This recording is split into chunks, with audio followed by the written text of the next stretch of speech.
Welcome, everyone. Welcome, everyone. My name is Baradilla Dube. I'm the training specialist here at Grounded Solutions Network, and welcome to Community Land Trust for Homeownership 101. We have a lot to cover, so we'll get started right here at the hour, and we'll get started. So we are Grounded Solutions Network, and we cultivate communities that are equitable, inclusive, and rich in opportunity by advancing affordable housing solutions that last for generations. So a few housekeeping tips for today. We hope that everyone stay muted. Feel free to share your video or turn off your video. And if you have questions during the presentation, please use the chat box. We'll monitor it, but we'll have just a little bit of time for Q&A at the end, but mostly we'll have lots of information for you today. And then lastly, this webinar is being recorded and we will send that out with additional materials. So hopefully that covers most of the basic questions. But we're glad to have everyone join, and I will talk about the agenda next. So we'll do the basics, and then we'll have a little bit of fact versus fiction, and then we'll do a bit of a recap, and then the brief question and discussion, and we'll wrap it up and share next steps. So without further ado, I'll pass it to Jason to introduce himself and kick us off. Thanks, Baradillo, and thanks everybody for taking the time and joining us today. My name is Jason Webb. I serve as the Senior Community and Capacity Building Specialist here at Grounded Solutions Network. Really excited to walk through Community Land Trust 101. I bring over 30 years of experience working with community land trust, community organizing, and community development. Grew up in Boston, Massachusetts. I led Dudley Street Neighborhood Initiative and their land trust, Dudley Neighbors Incorporated, for many years. Started off very young doing this work and also did a lot of this work in my own community. So again, really excited that everyone is here with us today. A little bit, if you have not already become a Grounded Solutions Network member, I highly encourage you to go ahead and think about it and to become a member. Here are just some of the benefits, as we are known to be the experts around this model. And we have certain benefits like our help desk system, where our members get prioritization in terms of access, peer-to-peer connections that actually span the entire country, access to member-only trainings, office hours, and other resources, and also discounted registration fees for other national conferences, training institute courses that we actually have from time to time. Before we get started, we wanted to do a quick poll just to see what's the knowledge level of community land trust in the room. So if folks can go ahead and just quickly put that down, that would be great.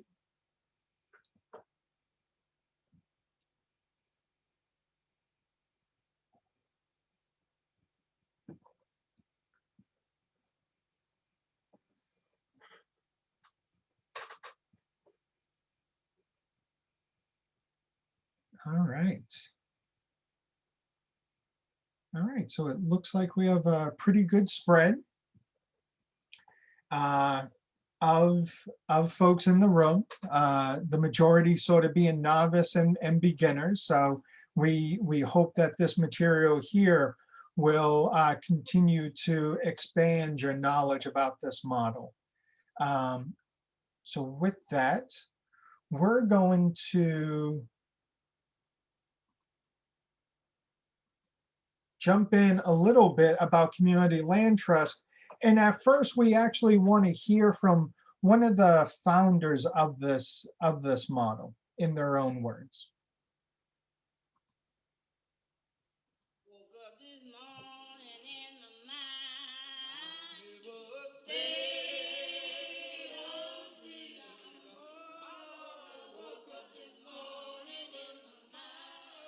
I was canvassing on the plantation. I knocked on the door of a man and his wife. They promised me they'd come to the mass meeting. They comes to the church with their 5 children They told me that they had been kicked off the plantation, had nowhere to go for the night. How many people whose doors I've knocked on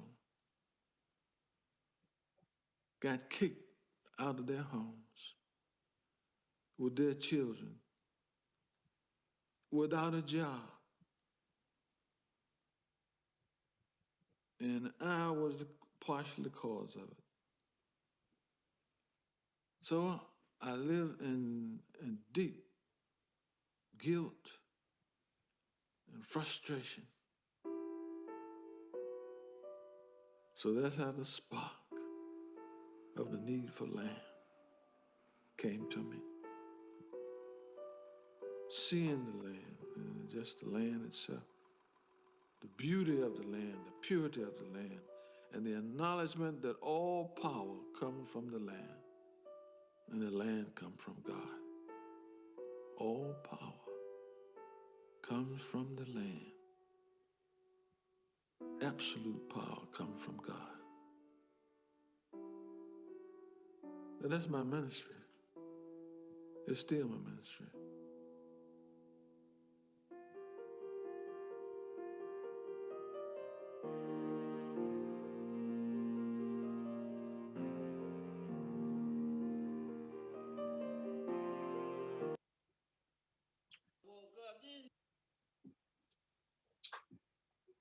So we always like to make sure that folks understand that there is now a 50+ year history about this model of a community land trust. And it comes out of the civil rights era. And Charles Sherrod, one of the founders of this model, really felt like the collective sort of ownership of land is what is going to stabilize Black farmers specifically in the South. And that's something that we always want to lead with, is knowing our roots of this model. But as we talk about the model, we talk about a community land trust organization acquires, owns, and stewards land permanently for the common good. Community land trusts acquire land in a number of different ways. They purchase land on the open market, they receive land donations, or they can partner with city agencies, land banks, and other entities to purchase land at a discounted price.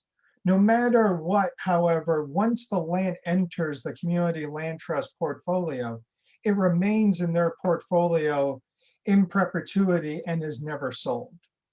As a community land trust acquires land, it thinks about the end purpose of each parcel.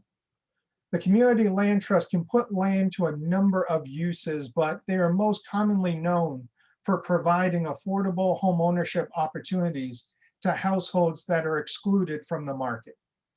We often ask, what is the highest and best use of a property? And we answer that question by considering how much money the property can make. Community land trust, on the other hand, asks, what is our community's greatest need?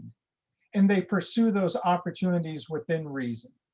In addition to providing affordable home ownership opportunities, community land trusts use their land to provide affordable single and multifamily rental opportunities, mixed income, mixed use developments, community-oriented commercial spaces, community gardens, and much more.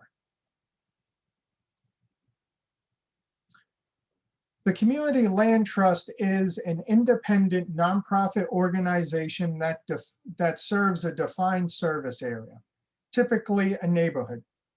Membership is open to anyone within that defined service area. This is one of the elements that makes the Community Land Trust unique.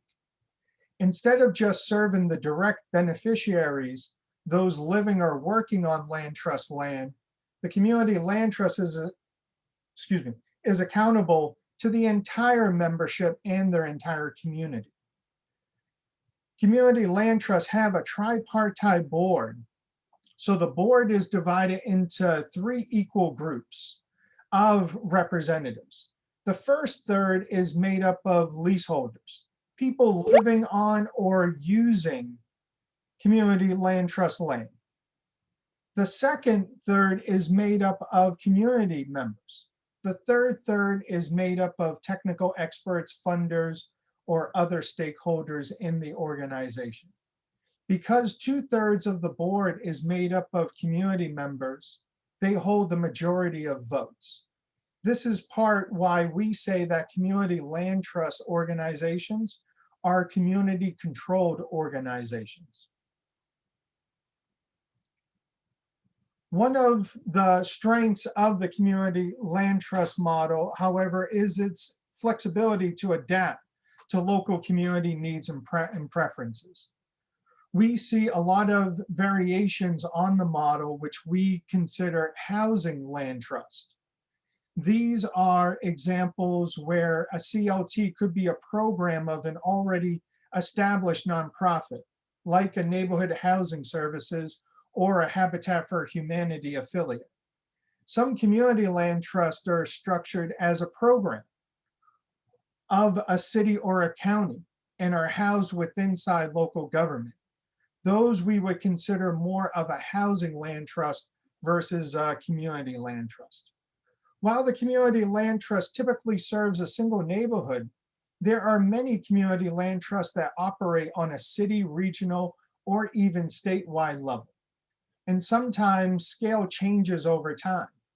For example, a community land trust that got started in one neighborhood can spread to the city, or community land trusts that are established to serve as an entryway for a state that may focus on particular communities from time to time. While the community land trust has an open corporate membership, some entities are not membership based. Those are what we would consider more of a housing land trust. A community land trust puts the community at the center of its decision-making process. Similar, while the classic community land trust has a tripartite board, this is not true for every community land trust. Some community land trusts enact the spirit of the tripartite board, but are not rigid to the equal thirds of representation. But of those community land trusts, the majority of those voting seats are made up of community members, whether that they are on the land trust land or whether that they are a part of the general community. Regardless of whether the community land trust follows that structure or a housing land trust structure, they all use a dual ownership model in order to secure the property for the common good and to ensure its ongoing affordability. In a dual ownership structure, the individual, most frequently a low-income homebuyer, purchases and owns just the improvements, basically the house. And the community land trust retains ownership of the land underneath their home. A 99-year ground lease ties the improvements and the land together.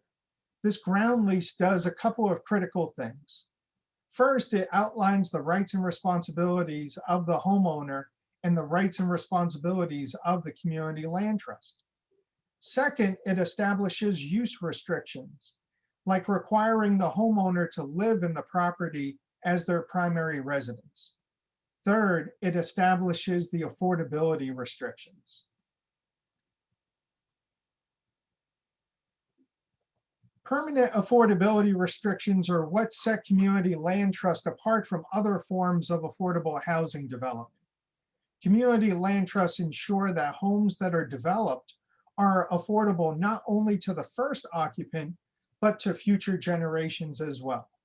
They do this by, one, removing the land in the home from the regular market, two, reselling the same home over and over, and three, using resale restrictions. Community land trusts use public subsidies to lower the initial price of the home to a level that is affordable to their target home buyer. They can do this in a number of different ways. They can use public resources to subsidize the cost of acquisition or construction, or they can use the subsidies to help a home buyer purchase an existing home. But no matter how they do it, by bringing the home into the trust, they remove it from the market. Remember, community land trusts never sell the land that they acquire, and therefore resell the same home over and over again. When an eligible home buyer purchases a CLT home, they sign the ground lease up front that outlines the resale and how the resale will work, including their maximum sale price and eligibility factors for subsequent buyers. When the subsequent buyer purchases the home, they again sign the ground lease and agree to sell at a resale restricted price. And this happens again and again and again. Here is a comparative example. Let's start with a more traditional model of affordable home ownership, something like a down payment assistance grant. In this fictional case, the city allows a low-income home buyer a grant to help them purchase a home on the market. They do not expect any kind of repayment on this grant. In this example, the market price of the home is $200,000. But the low-income home buyer can only afford to purchase a $155,000 home. So there's a $45,000 gap between what they can afford and what the market value of the home is. So the city goes ahead and gives that home buyer a $45,000 grant to fill that gap. And the home buyer purchases the home for $200,000. 10 years later, the home buyer is ready to sell. Their home has appreciated in value to $240,000. So that's the sale price. Since the program that made the home affordable in the first place was grant-based, no money comes back to the city, and it stays with that seller.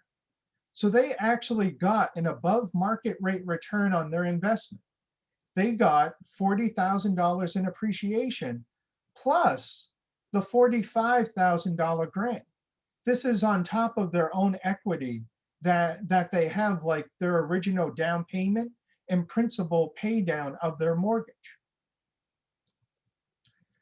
But the need for affordable home ownership opportunities hasn't gone away. There are still more families to serve. So in this case, we're looking at 10 years later, and this program needs to work with a new family to purchase a new home on the market. So in this example, the market value has risen to $240,000. We just saw that. But in many markets, increases in incomes do not keep pace with the increases in home values. In our example, our new low-income home buyer can only afford $185,000 for this home. Now there's a $55,000 gap that needs to be filled to help a similar family purchase a similar home.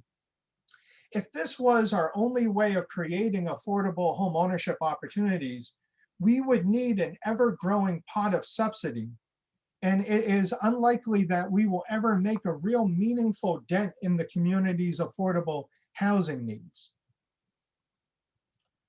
The community land trust model is structured in a fundamentally different way. In this example, we have the same home buyer, and the same $45,000 gap.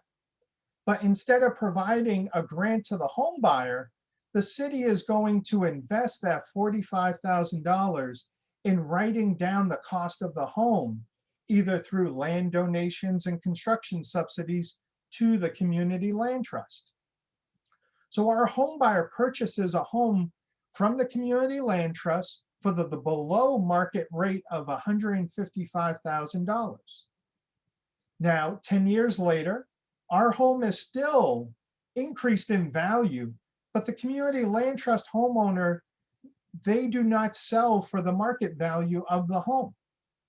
They are going to sell for an agreed upon resale restricted price.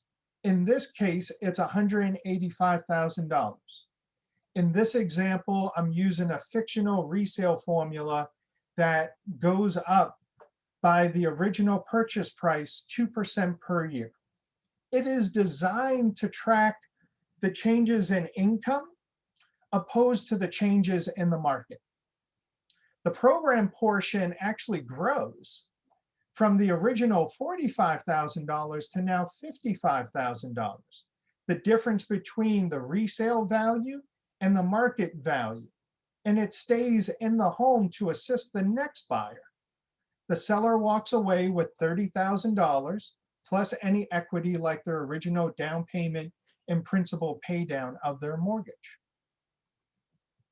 Now let's look at this from the perspective of the next buyer and the program. The key difference in the community land trust model is that it resells the same home as opposed to trying to purchase a new home on the market. So instead of the need to help a new buyer purchase a $240,000 home on the market, the community land trust helps them purchase a resale restricted home for $185,000. Magically, or because of fantastic program design, $185,000 is exactly what the new home buyer can afford. But let's remember, I chose to peg our resale formula in the changes in income rather than the market. So this should not be really surprising. And the community land trust doesn't need to invest any new money into the subsequent purchase. This is how community land trust can maximize public investment. They put it to work for generation after generation of low-income home buyers. Now, community land trusts are also known that promising to make a home permanently affordable does not result in the home actually being permanently affordable. That requires oversight and support, which falls under a broad category of stewardship. Community land trusts do three kinds of stewardship at once. They steward the structures of the home. If the home is to remain affordable, it needs to remain in good condition. So community land trust will do things like require the home is adequately insured and approve all subsequent renovations and additions. But they can also do things like educate home buyers about preventative maintenance, encouraging capital improvements, and helping homeowners through the renovation projects to prevent contractor fraud. The community land trust steward the homeowners. While homeowners are not permitted to sell for the full market value of their homes, community land trusts try to design the resale formulas that balance ongoing affordability with wealth creation. And we know that homeowners, to be able to realize wealth creation, they can't just obtain home ownership, they need to retain it over time. So mortgage and refinancing documents to prevent predatory lending is crucial. So the community land trust will be there to review those documents. In some cases, community land trusts also offer post-purchase stewardship through counseling and foreclosure prevention to help bolster homeowners that may need it. Finally, community land trusts steward the public funds that are used to make the homes affordable in the first place. Every community land trust makes a promise that these funds will serve generation after generation of homeowners. And the key to success is resale restrictions. So to make good on those promises, community land trust will oversee every element of the resale, including calculating the formulas, income certifying the next home buyers, and walking that next buyer through the process. Data shows that stewardship is transformative. We have a powerful resource here at Grounded Solutions called the Homekeeper National Data Hub that allows us in real time how we are performing as a sector. Homekeeper is an app designed by and for people managing affordable homeownership programs. It helps them manage all of their data and their workflows, and the aggregated data rolls up to a national hub where we can ask and answer questions about how the sector is performing. Here is just some of the examples of how some community land trusts have been able to do stewardship. So in Seattle, Washington, we have two community land trusts, the Homestead Community Land Trust and Africantown Land Trust, create a home buyer club to really work with home buyers that want to get ready for home ownership. So they'll work with them on sort of credit counseling, on making sure that they have all of their due diligence items ready. The Durham Community Land Trustees, a community land trust that has been around for over 30 years now. They have not just helped their homeowners, but helped the general community talk about property taxes. So this is a community land trust that, again, because the model puts the community in front of the idea of keeping land in trust, they offer this service not just to their homeowners, but to all of their residents that are in their target area. And the same thing with Pima County Community Land Trust, where again, they are more focused on the general community and making sure that they have resources around rental evictions, especially in light of the past year that we have all gone through. Community land trust is, again, not a new idea and it's not a new concept. This has been around for over 50 years now. There are over 225 community land trusts nationwide. As what our founder, Charles Sherrod, and his wife, Shirley Sherrod, this came out of the roots of the civil rights movement and really an idea of how can we collectively own property so that we can all actually grow together. There has been growth in this model in the 90s, and then actually right now, with right now we have about 136 people in this webinar that want to learn more about this model. So this is definitely a lot of growth that we've seen over the years. And that right now we're in 41 states plus the District of Columbia and in Puerto Rico.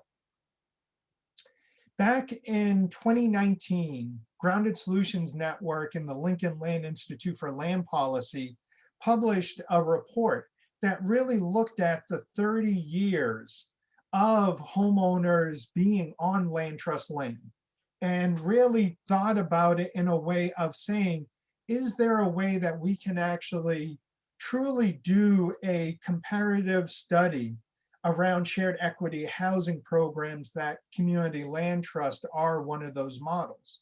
And here are some of the results that we're excited to share.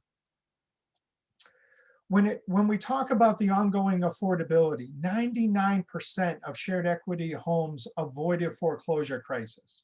Now, inside that 30-year span, one of the places that, or one of the time periods was our latest sort of foreclosure crisis in the early 2000s. You know, again, 99% of those homes avoided foreclosure proceedings, and it had a direct result in the stewardship activities that community land trusts and other shared equity home ownership programs were doing. The next is the idea of wealth creation.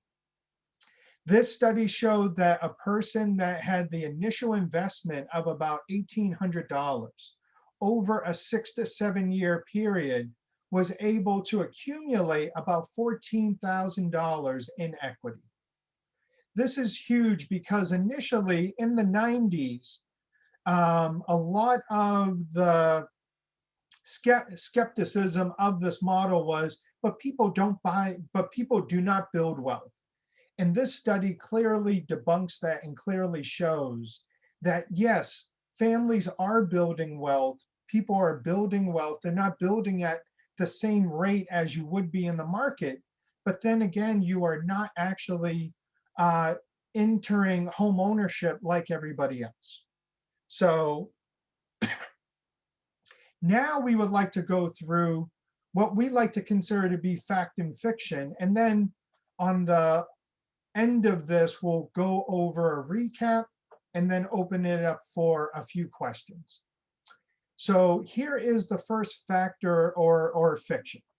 You have to have a tripartite board to be a community land trust. And we consider this to be a fact.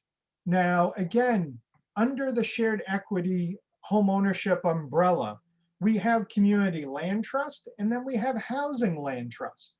Housing land trust are more entities that are not necessarily having a straight community sort of decision-making element to their structure. They want the permanent affordability of home ownership. They want to do stewardship, but for their capacity reasons or for their location, the community building, the community decision-making is just not what they want to go ahead and do. So one of the things that we like to say is that a tripartite board of directors, along with an open membership, help to define the community land trust based on where our founders really put their time and effort into. Where again, a majority of your board is made up of either leaseholders or community members, and that the open membership has a say in who actually gets to be on that board. But we go on to the next one, and that is community land trust homeowners build wealth. This should be easy because we just went over it, and it is a fact. You know, these homeowners are building wealth. Now, what we are sharing in this model is not equity. What we are really sharing is the appreciation on the home. And that's an important distinction to make. So again, we like to talk about the study that looked at 30 years of transactions and really dug deep into these numbers. And they showed that, you know, a person bringing that type of 1875, which could be as small as their down payment, over those 6 to 7 years, was able to accumulate $14,000 in earned equity. And that's important to know, is that, again, these homeowners are building wealth. In addition to the community building overall wealth of owning all of this land. And as we know that there is also power that comes to a community when it can collectively say, we own all of this land together. Here's another one. The community land trust homeowner cannot pass their home onto their heirs. This is fiction. And this is something that we have taken a very proactive place of really making sure that it's clear. Inside of the ground lease, and these are actual articles of the ground leases. In Article 3.1, we talk about the term. We talk about, you know, the lease can be renewed for another, you know, 99 years in 3.2. But in 10.3, we speak directly to the idea of the transfer of this home can be to a spouse, a child or children, or a member of the household who has resided in the home for at least 1 year immediately prior to the homeowner's death.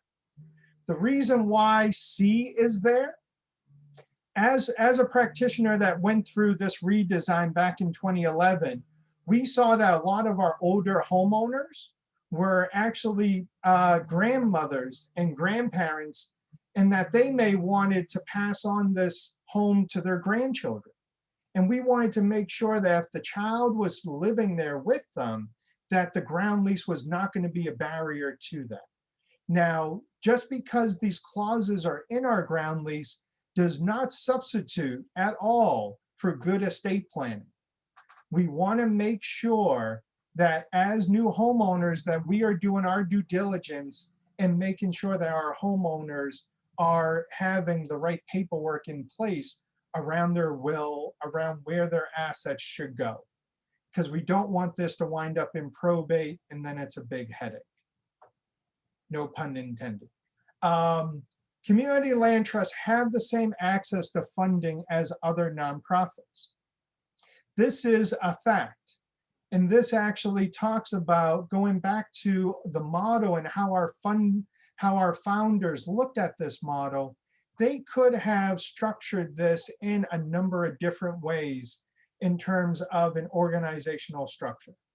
They all leaned into the 501c3 charitable organization because they understood that that is where a number of sources of funding were actually tied to. So all CLTs have access to all of these funders, including foundations, where again, you are leveraging the fact that you are a 501c3 nonprofit organization that is doing affordable housing in a specific area. Another question that comes up, collection of ground lease fees is significant stewardship, that just by collecting the ground lease fees maybe every month is enough interaction that you should have with your homeowner. That's absolute fiction.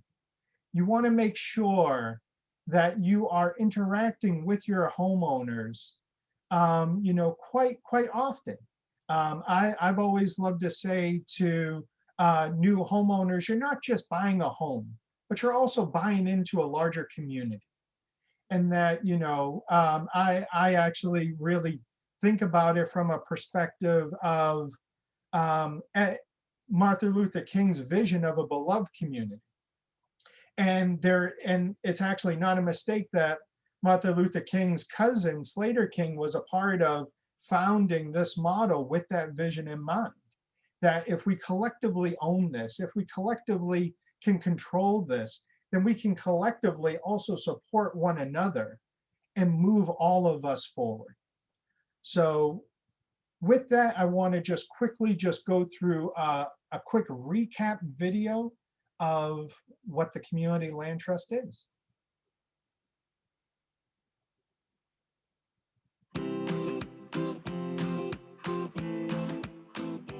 Community land trusts, or CLTs, are nonprofit organizations that acquire, own, and steward land permanently for the common good. The most common CLT land use is housing, but retail, office, and a variety of other uses are possible. CLTs give formal decision-making voice and power to local community residents in determining land uses. Here's how CLTs make home buying affordable for families in their communities. First, the CLT builds or buys homes using one-time public or private investment.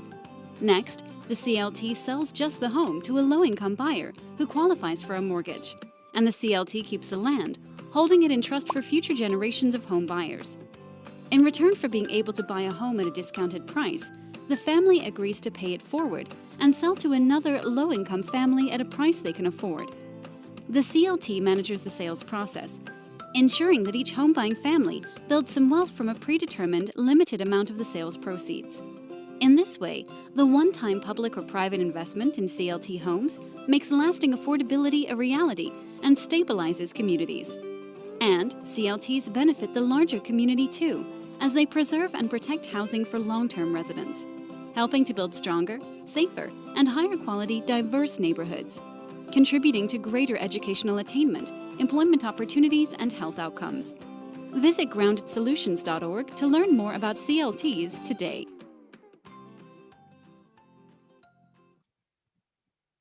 Perfect. Now I want to open it up, and I know that Jenny has been working the chat and answering a number of questions, but I want to also just hit on two frequently asked questions about community land trust. The first one is, can community land trust mortgages be sold on what's considered to be the secondary market? And we're actually very excited to say yes, they can. So we have been, I would consider to be very blessed that a number of the secondary market, a number of the national enterprises have looked at this model and have said, yeah, we'll work with you. We'll sort of embrace this idea of working with lower income individuals and making it affordable for a longer period of time. So we do have, partnerships and products through Freddie Mac, Fannie Mae, the USDA, loan program, VA loans, and then we have some additional banks that have really stepped up, not just to do mortgages in their state, but to also do mortgages sort of nationwide. So that is definitely a question that usually comes up is, hey, can people actually get mortgages if they're under a community land trust? And because of these partners here, we can say, yes, yes, they can. Another major question is about taxation. And are CLTs homes assessed at their full market value? So quickly, I would love to just go through a few notes on this idea about taxation. One is that in the ground lease, Article 6.1 puts the homeowner responsible for all taxes on the property. We, as Grounded Solutions and a number of community land trusts, have worked locally with their assessing departments to understand and to make the case that it is unfair to tax the full market value of this homeowner when they'll never be able to access that full market value. So we do two different strategies. We, one, talk to the assessors about the idea of, the leasehold value, that restricted value every year that most CLTs can calculate for their homes is something that the CLT can provide to that tax assessing office to say, since we don't want you to do more work, we'll do the work and we'll give you the data. And if you can just tax to this value, then that would be great. The other idea is that in some states, because you are a 501c3 organization, and because you are tax exempt, some of the land that you own will also be tax exempt. So it's just the improvements that some homeowners only pay taxes on. And that's an important sort of distinction to make. I will say that this is not everywhere. As much as we would love it to be everywhere, this is a sometimes city by city conversation.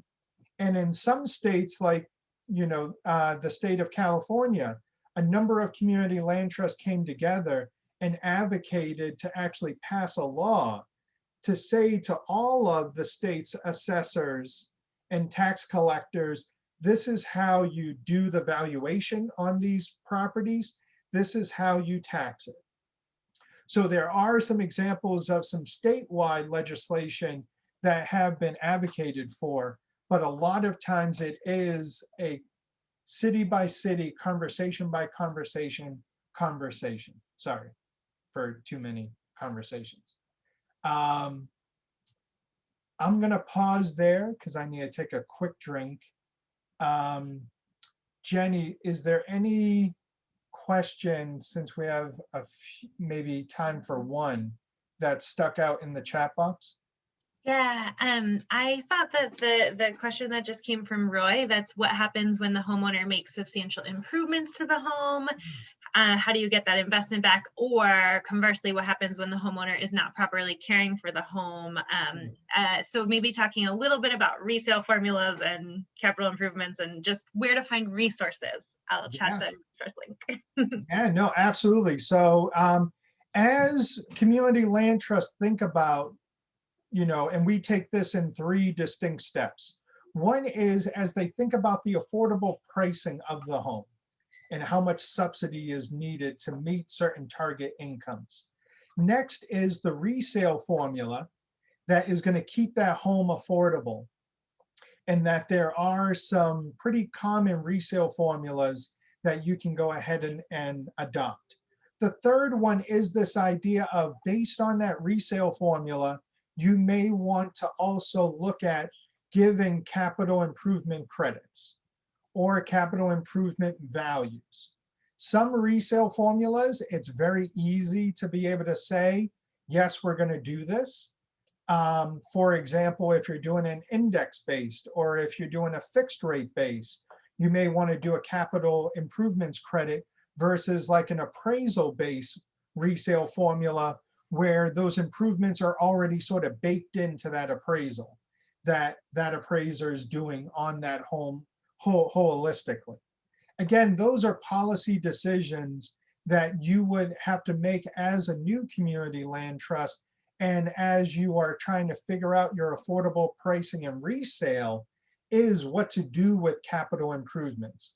There are some language within side of resale formulas and policies that state that you cannot do like luxury improvements and get those back. So I can't go in and put in a brand new swimming pool into my backyard and expect that all of that's going to come back to me. I cannot go in and put a gold-plated toilet in my renovated bathroom. That's just not gonna fly. But there are some other pieces that will also be a balancing act to make sure that the improvements that are made, and this is why the Community Land Trust has to approve large-scale improvements, is to make sure that the home does not fall out of the affordability range. So I know some families that wanted to put, huge additions onto their homes. They actually bought the home when they were young. They got better jobs. They got more income. They wanted to expand their homes. And unfortunately, we could not allow that to happen because all of that improvement would make the home now not affordable for the next homeowner. So that's something else that you want to take into consideration. As we think about sort of next steps and closings, and Jenny, if there's something else that's burning, if we have time, we should maybe pick up another one. Oh, I have one other one that I was just going to write a long chat about.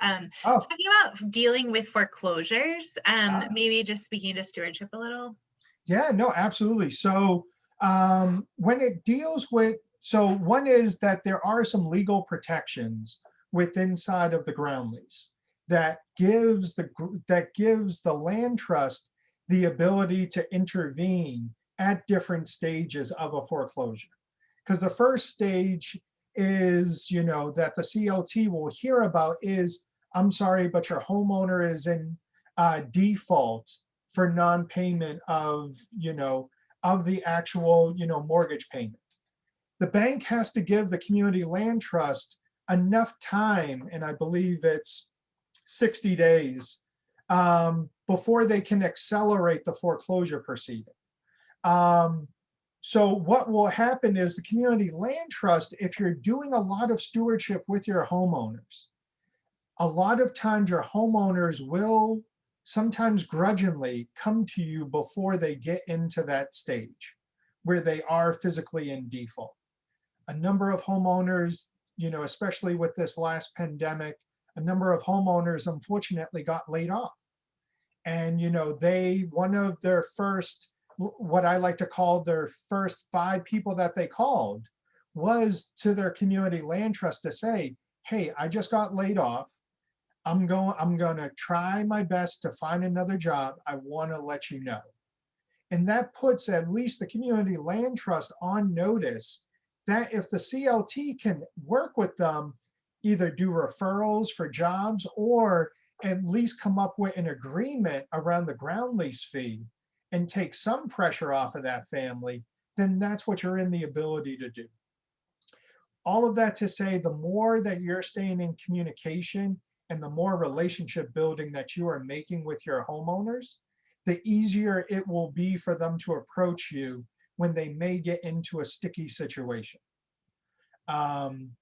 So that is definitely something that I would definitely advocate when it talks about foreclosure prevention. And some CLTs have robust counseling capacity that they can tap into, that they can refer folks to be advocates outside of the community land trust, also being that homeowner's advocate to the bank to say, we're going to work with this homeowner. Please do not accelerate this, this foreclosure proceeding. But there are some legal protections within inside of the ground lease. So that's a great question. As you think about where to go next, And one of the great things with Grounded Solutions is that we have a lot of resources when it comes to especially starting up a community land trust. We created the startup pathway that is, a visual sort of way of walking you through 6 major questions to really ask yourself and to ask your community as you go through this development process. And the first one is really making sure that you have built up an organized community and that you have gotten some buy-in locally around what are some of the needs. The next is to think about some of those tough questions around how do you act, who will you serve and how. Then it goes into a lot of the nuts and bolts of how are you going to structure this? Are you going to ask for an existing nonprofit to maybe change their structure and be more like a community land trust? Or are you going to start something brand new from the ground up? We think that business planning is incredibly important, especially for startups. We've seen a lot of success from startups that have a physical business plan that they can show to policymakers, that they can show to funders to say, hey, we thought about this. This is the impact that we can do. And then after that business plan, then it is really talking about how do we actually get to our first project. So I would encourage everybody to please go onto our website and look up the startup pathway that has a ton of other resources to it.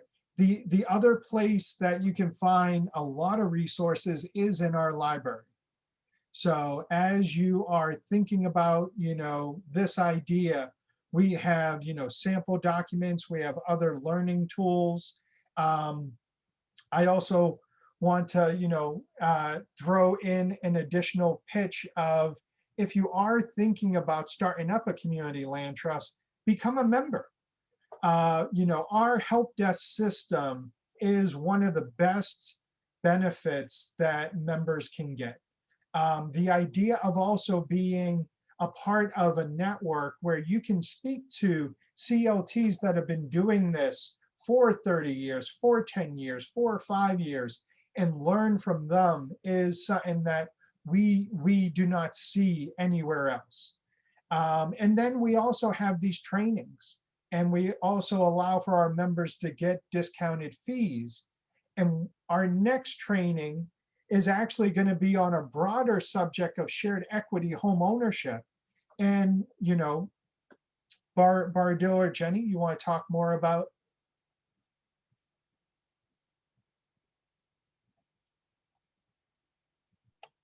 Yeah, I'll just say yes, shared equity homeownership basically beyond is part of the Training Institute.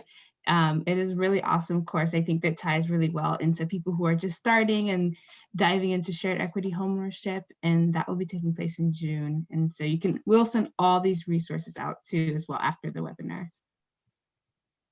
All right. And it looks like we got a few more minutes. I look towards my colleague Jenny to see if there's another one that we can knock out before we say everyone goodbye.